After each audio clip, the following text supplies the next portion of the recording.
Thanks very much. It's an honor to present to this group of people. I'm very fortunate. I'm an academic at the University of Manchester, and I'm fortunate that the UK government has allocated us $10 million for this effort over the next 4 years. And I feel it's a very nice strategic fit with many of the things that we've been hearing about today. You can see the name of this project is FutureDAMS, and DAMS doesn't only refer to a dam, it refers to design and assessment of water, energy, food, environment megasystems. So if you think about what a dam is in a general sense, it's an intervention in a complicated, interdependent human, economic, and natural world system. And so if we recognize that, how can we optimize results in that perspective? So I really enjoyed so far the talks we've heard today. I particularly enjoyed the HDAP, Hydropower Sustainability Assessment Protocol. And I'm imagining what that HDAP could look like in 5, 10, 20 years, right? How could we do things differently? Well, if you look at the way the world invests in infrastructure now, there's some charismatic leader or somebody proposes an asset and then it's evaluated. And just think about how expensive that is, right? Imagine your project got rejected. Imagine after spending years of planning that group that Jean showed with the boat went out and said, no, actually, this is not a good site, sorry. How would that feel? That doesn't feel good, right? So what if we could do what Pravin and Yorke described from the World Bank and TNC? What if we could switch the process, reverse it, and have the project be an outcome of the assessment?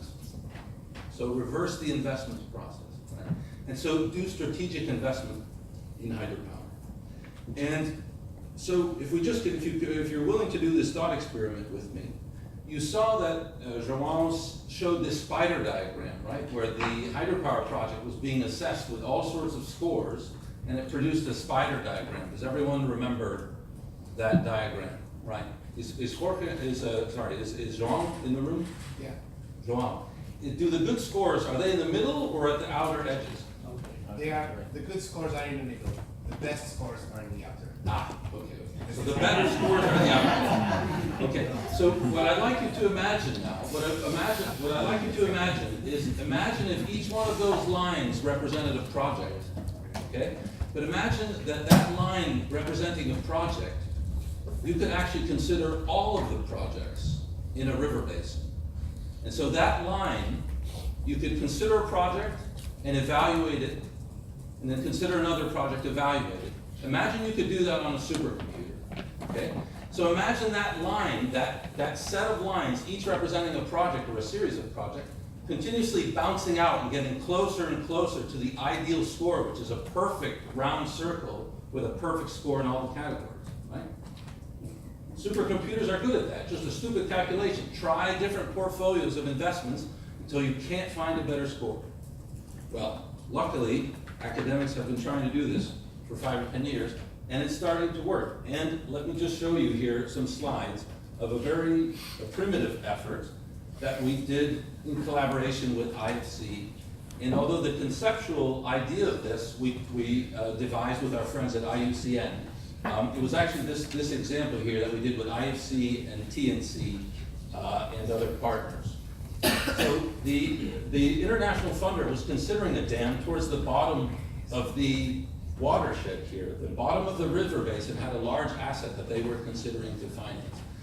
But they quickly said, can you quickly assess if any combination of upstream infrastructure in any size and operated in any way would in any way be better than our planned investment?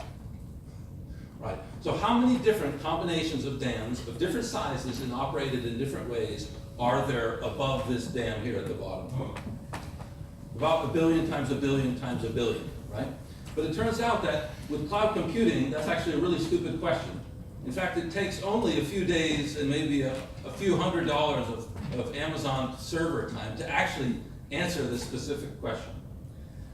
And so the problem with this project is we had difficult clients. We had clients who care about the world and clients who care about getting into trouble. And so they wanted to consider a whole series of things. Forget least cost power production. We're in a world where there's many, many things that need to be checked when you're assessing an infrastructure. The first is, are you creating unnecessary social impact? So we looked at how any combination of upstream dam would impact indigenous peoples. And this work was done by Nature Conservancy. We looked at how any combination of upstream dams would impact the hydroecology of the fish passage in all of the streams. We looked at billions and billions of combinations of dams. We looked at if any of these dams is going to harm apes in any way, and can we create an ape index? And we looked at 5 or 6 or 7 other criteria, because IFC and TNC and every other international organization actually cares about all these things. So now the problem is, everyone talked about big data. Well, what do you do with big data? Well, you need to plot big data in a visual way so that, and let me take your words, dumb board members, because you know what? In the last 10 years, I've only written emails. I'm also dumb now. I don't have time to model or, you just need to show me an interactive plot that's aimed at decision making. So let me show you what we came up with. It takes about 5 minutes of training. Unfortunately, we have 30 seconds, but just bear with me. So imagine you were looking at options in 2 dimensions. On the left side plot, right? You have the best performance would be on the bottom left. And so really what you'd like is, you'd like a set of assets that has high resilience and low cost, right? So you'd like to have a point which is at the bottom there where it says best. Unfortunately, when you get good resilience, you typically have high cost. And when you have low cost, you typically get poor resilience. So as you know, these are the trade-offs involved in any number of human decisions. The problem is that IFC cared about 10 criteria, so that plot on the left won't work. We have to use this plot here on the right. So you can see how the red points on the left are represented by the red points on the red lines on the right. Right? So the best score is here at the top. So a perfect set of investment would be a straight line with a good score on cost and a good score on resilience. Now this is something I can guarantee you that any board with 5 minutes can understand. What we want is a perfect score across the top. So after a few days, what we sent to the IFC is this. As an interactive website. This was an interactive website that they could consult in their office, but they could also consult it in their pajamas, in their home. And they could repeatedly consult it until they interiorized the trade-offs involved in the best solutions. Because what I'm going to show you here is these points here. These are what economists call Pareto Optimum. They're the most efficient solutions. A way to explain that to the board member is if you don't use these solutions, you're going to feel stupid. Because these are the most efficient solutions for any resilience. That's the lowest cost option. So what we're looking at here, well look, it looks like a straight line across the top would be a perfect score, right? But it looks like there is one. Look at that. You could have a perfect wetland score with no investment, no infrastructure, perfect score for indigenous people, perfect score for great apes, perfect score for biodiversity, but your total energy is way out. Okay? So welcome to the world of Pareto optimization. For certain people, that would be an optimal outcome. This is value neutral optimization. This is showing you for any combination of human preferences, these are the optimized results. And so no technician can tell you which portfolio of assets here is better. That is a political or a personal decision. However, we need, even though there are billions and billions of assets, and here we're only looking at 150 of the most efficient options, it's still hard to digest this.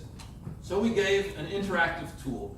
You can see here that the energy minister was able to filter and say, I don't care about all these options. You got to give me 7 gigawatts or else I'm not playing the game. So all of a sudden, a lot of the options are off the table. And then we had the finance ministry saying, well, I'm only giving you $3.5 billion. And all of a sudden, out of the billions and billions and billions of options, we only have left the opportunity to argue about 10 or 15. So you can see how this interactive and computer-assisted design of complex system approach allowed us to make a very complex decision, actually very simple. Boils down to an interactive toy that you can have on a website that you can do at home 15 minutes before the negotiation meeting. So I'm oversimplifying, but you can see how this can simplify the process. So this is the challenge of FutureDAMS. There's about 4,000 dams being proposed all around the world. And we're going to look at 3 case studies here, but what we'd like to do is create a general approach that will focus on 3 challenges. And let me just remember what these are. The most important things that we'd like to do is move the whole industry from reactive assessment of projects into more system scale strategic. And you can see we're just repeating what TNC and World Bank have already decided. The second thing that we'd like to do is the joint evaluation of power systems and water systems over space and time, so that we can optimize how hydropower enables intermittent renewable absorption into the system. So the key to hydropower, to selling hydropower, is selling hydropower as a storage mechanism to enable intermittent renewables, to enable the green economy, and we think we can do that in this project. And the last thing is we are going to create online open source tools for the analysis and training in these methods, so that not only this group of people can have fun with these methods, but that we can all do so. Thank you.